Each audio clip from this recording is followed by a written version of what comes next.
Wesh les potos, c'est TWS 2002. Aujourd'hui on est enfin de retour pour une vidéo en informatique. Cette fois nous avons une boîte avec un objet à l'intérieur. Nous allons l'ouvrir et nous allons voir ce que c'est. Allez, c'est parti.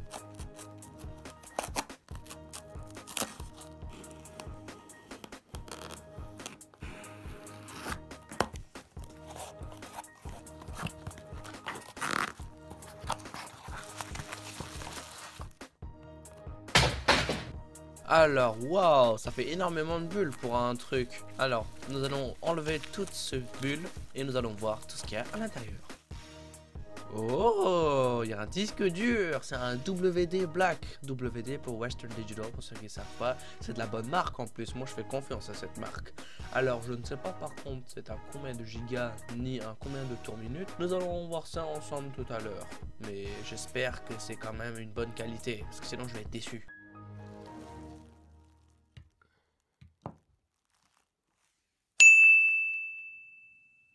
Go! Ok, maintenant nous sommes de retour, cette fois-ci pour le setup du disque dur. Et ouais, comme faut le voir, c'est un grand mess à l'intérieur. Ok, maintenant j'ai le Western Digital Black, le disque dur. Alors, là comme vous voyez, j'ai enlevé un cover pour cacher le truc, parce que j'ai enlevé le deuxième lecteur Lightscribe parce que j'ai vu qu'il me sert vraiment pas à grand chose et qui ce disque, ce lecteur il plante beaucoup. Donc là nous allons brancher l'adaptateur IDE à SATA parce que sinon ça va pas être compatible du tout. Et ça, ce n'est pas bon du tout comme vous voyez. Donc là c'est bon, j'ai branché le truc. Maintenant nous allons placer le disque dur.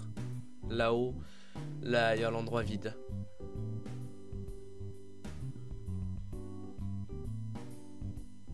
Ok, c'est placé.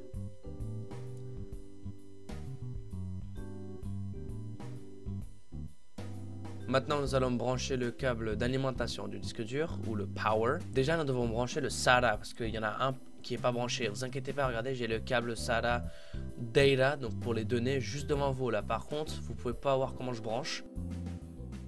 Enfin c'est bon. Voilà comment le câble il est long en plus comparé à la boîte au boîtier du PC. Maintenant il ne reste plus qu'à brancher les deux. Donc déjà je vais commencer par le TADA. Par contre le disque dur il glisse à chaque fois. Donc là j'ai zoomé pour que vous voyez bien. Là je tiens de l'autre côté pour pas qu'il glisse. Voilà. Le data c'est branché pour les câbles pour les données. Maintenant c'est pour l'alimentation là. Il ne reste plus qu'à le brancher. Lui aussi. Et c'est très facile aussi.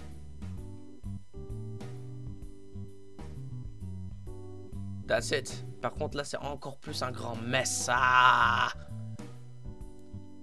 j'ai même ragé un petit peu à cause de ça. Je mets juste le câble comme ça pour que ça se réajuste entre guillemets. Et voilà. Maintenant il y a moins de mess je trouve. Parce que voilà. Allez maintenant c'est parti pour le test.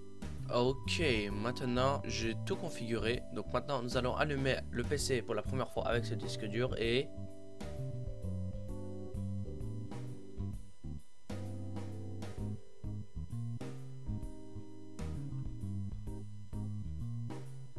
Yes, il a été détecté. Impeccable. Donc maintenant nous allons aller dans le setup ou le BIOS comme vous voulez. Et regardez le WDC W640, il est détecté. Donc si dit 640, à mon avis ça doit être un 640 Go. Peut-être c'est possible. Donc là nous allons quitter le BIOS et nous allons démarrer dans Windows XP.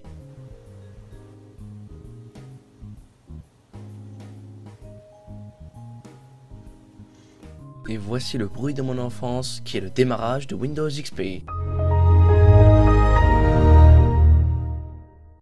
Ce bruit est simplement de la musique pour mes oreilles. J'adore. Si je voulais, je peux même écouter ça toute la journée à répétition. Quand on ouvre le gestionnaire de périphériques et l'onglet lecteur de disque, eh ben, nous pouvons voir que le WD640 a bien été détecté. Donc ça veut dire qu'il fonctionne. Youhou! Je suis curieux de voir s'il y a des fichiers qui sont encore là-dedans parce que le disque dur, je l'ai acheté d'occasion. Il y a des fichiers là-dedans et apparemment c'est un système d'exploitation et c'est un 64 bits en plus parce qu'il y a Program File x86. Donc nous allons redémarrer et voir ce qu'il y a là-dedans. Alors le bruit d'extinction de Windows XP. Oh, ça m'a fait peur, j'ai flippé.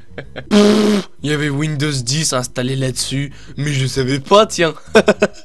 Oh, il y a un mot de passe avec l'utilisateur. Du coup, je ne peux pas continuer sur cette version de Windows. Du coup, à mon avis, il faut qu'on efface le disque dur et installer une autre version de Windows. Alors, qu'est-ce qu'on attend? C'est parti. Et oui, en fait, j'avais raison. Ce modèle de disque dur est bien à 640,1 Go. Par contre, le mec qui avait installé Windows là-dessus, il avait créé seulement une partition avec la moitié de la capacité. Donc, c'est pour ça qu'il ne voyait que 200 Go. Avant d'installer un système là-dessus, je vais d'abord exécuter une vérification du disque pour voir s'il n'y a pas d'erreur. Et voilà, le contrôle est terminé avec le check disk de Windows inclus.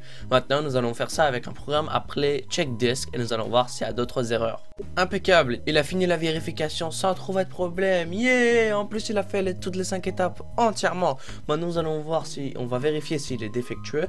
Ouais, il n'est pas défectueux, donc il fonctionne parfaitement comme s'il était neuf. Youhou! Le système qu'on va installer sur ce disque est Windows XP Professional X64 Edition Service Pack 1. Donc j'ai choisi ce système parce que c'est la version 64-bit de Windows XP et c'est la meilleure version de XP pour moi. Donc on va voir si ça vaut le coup d'installer ça sur ce disque. Allez, go!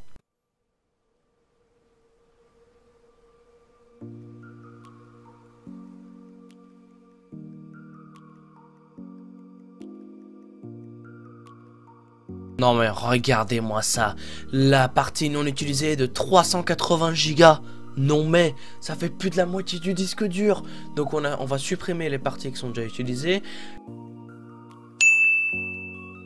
Et après, nous allons faire un format complet, mais pas un formatage rapide, un formatage full, pour que le disque dur a la meilleure performance et pour pas que ça a des problèmes. Comme une fois j'ai fait un formatage rapide mais ça a eu des problèmes de démarrage à plusieurs reprises, ça fait des power cycling à chaque fois.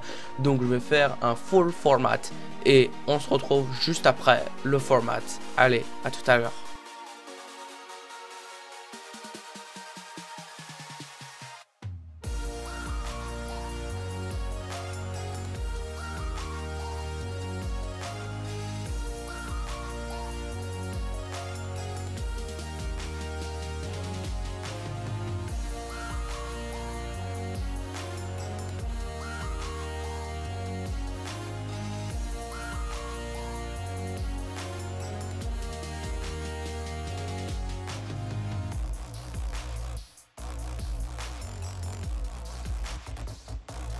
Ça y est, après au moins 2 heures d'effort, les fichiers sont copiés et le disque dur est entièrement formaté. Voilà.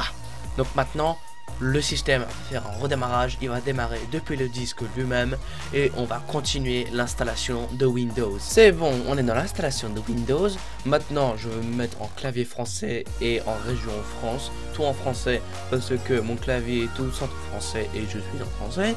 Du coup, après, nous allons installer les fichiers des langues compliquées pour qu'on ne sait jamais, peut-être qu'il y aura des fichiers de langues compliquées qu'on aura à lire plus tard, c'est possible. Nous allons entrer notre nom de chaîne YouTube, nous allons entrer notre clé du produit, nous allons configurer et voilà, après ça va continuer l'installation surtout dans le réseau et après ça va tout faire lui-même. Allez, on se retrouve au démarrage de Windows.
Enfin, après environ 3 heures de travail, Windows XP X64 Edition est enfin installé sur le disque dur de 640 Go.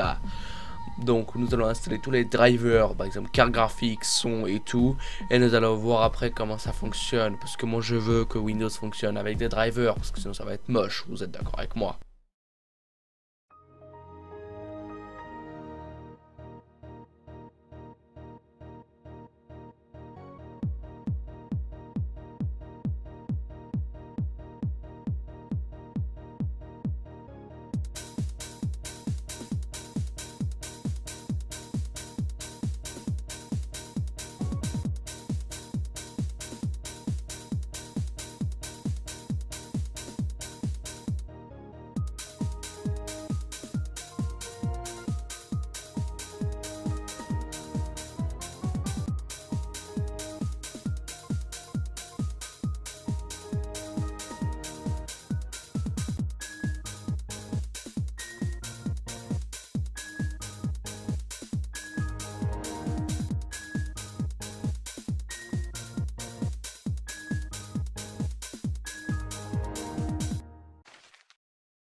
Oh, après avoir installé tous les drivers carte graphique, PCI, etc., j'ai enfin trouvé les drivers du son. Parce qu'ils se montraient pas tout à l'heure comme vous l'avez vu.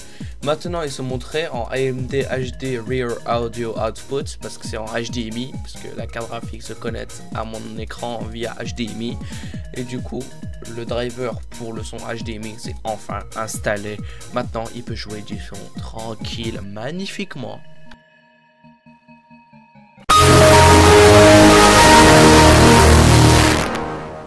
Oups là, excusez-moi si je vous ai pété les oreilles, j'ai pas choisi le bon bruit. Mais bon, le système a enfin démarré, le son fonctionne super bien en HDMI et les cartes graphiques. Le driver de la carte graphique est aussi installé. Tous les drivers sont installés et le disque dur fonctionne super vite comme vous avez vu. Le démarrage était super hallucinant. J'ai adoré cette expérience du disque dur et j'ai fait quelques tests de tous les disques durs installés sur le système et voici, j'ai fait des screenshots des résultats en mégas par seconde d'écriture et de lecture.